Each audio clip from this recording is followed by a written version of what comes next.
Hello there! In this tutorial I'm going to show you how you can go from this to this using INSTAR Prism.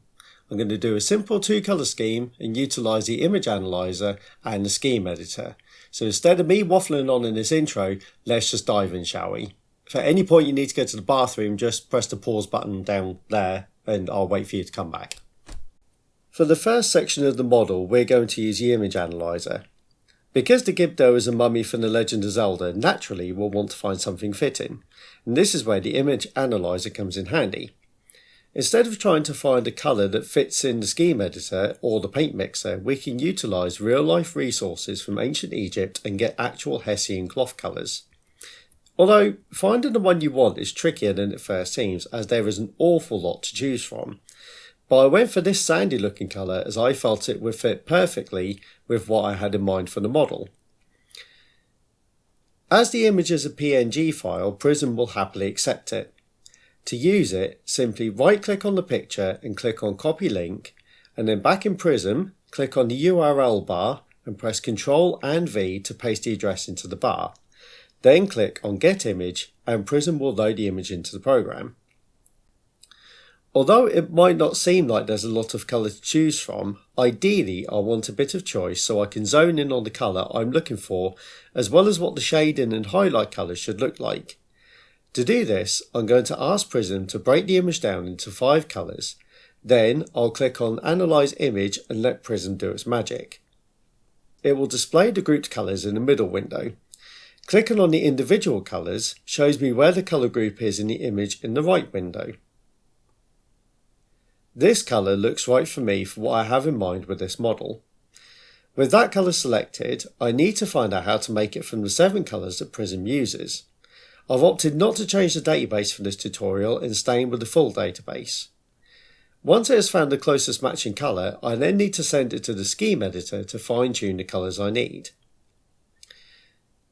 In the scheme editor, I have to change over to the RGB mode, and I'll do this by clicking on the RGB mode button.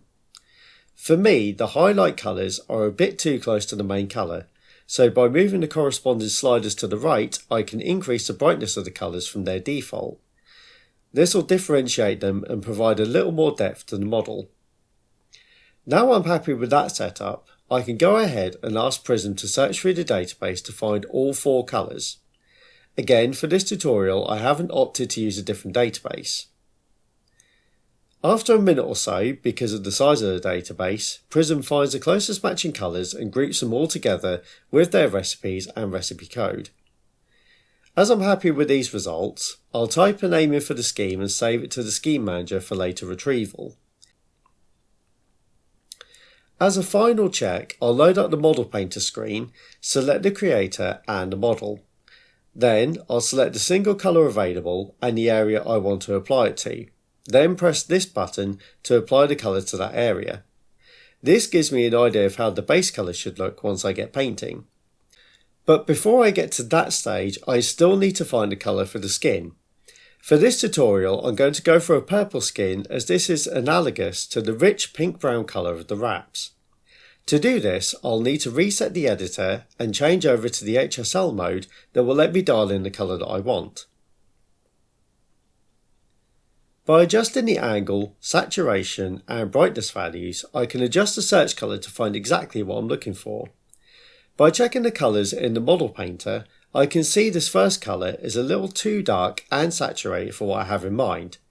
So I reset the editor and I'll continue to adjust the sliders until I find a perfect greyish purple that fits the scheme. Then I'll save this to the scheme manager where I can then select between them as I paint the model.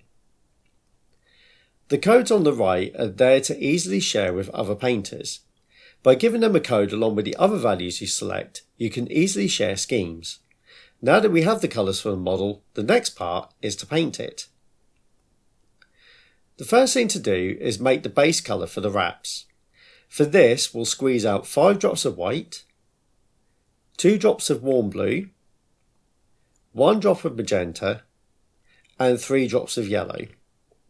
This gives a nice golden colour with a hint of pink from the magenta to make it a nice desert sand colour.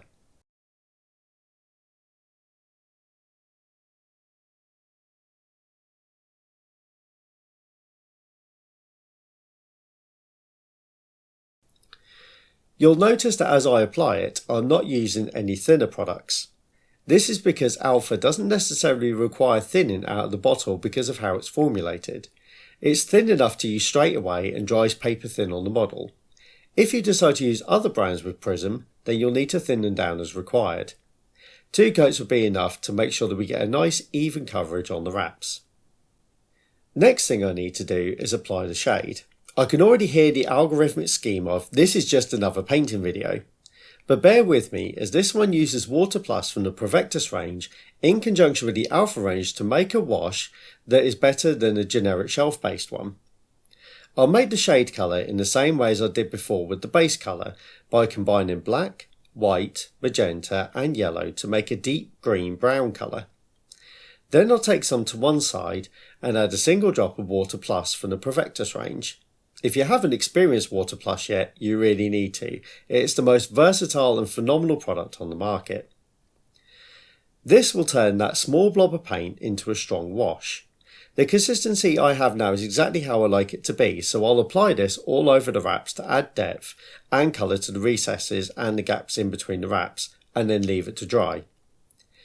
You might also say that that's a lot of paint just to make a wash, and you would be right. If you were doing an entire army of these, then the amount made wouldn't be so much as you could add the same amount of Water Plus as the drops you use to make the paint.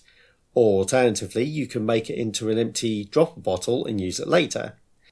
You could also use something that looks close from another range just for a single model, but you might need more passes or less. The beauty of making it separate is that you have control over how strong or weak your wash is. Either way, it's your model, you paint it how you like it. Once it's dry, I'll reapply a single pass of the base colour to bring some of the colour back while leaving the recesses and gaps untouched. To give the wraps some brightness and texture, I'm going to dry brush them to give them a cloth-like feel. But the alpha paint wasn't made to be dry brushed, so it's going to need a little help, and this is where another tool in the Provectus range comes in useful, and that is Matte Plus. It's a powerful product and a little goes a long way, but because it's as white as a pure white in the alpha range, I can use it in place of that. This will add some extra body to the paint that I can use to dry brush more effectively.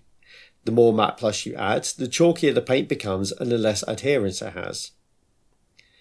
All the model needs is several applications to line up the edges of the model and add definition.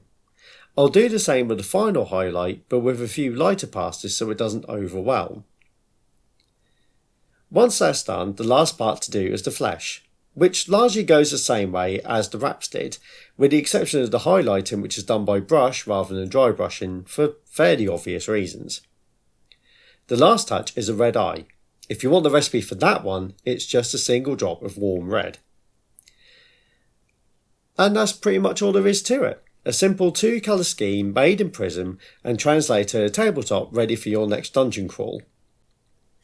Many thanks to Schlossbauer for creating the amazing model, and I'll provide a link for that down below, and you'll also find links there to the INSTAR store, the Prism website and the Discord where you can meet other like-minded painters, where you can share schemes, tips or just have a general chat, and even I'll say hi if you pop along. Thanks for watching and I'll catch you in another video.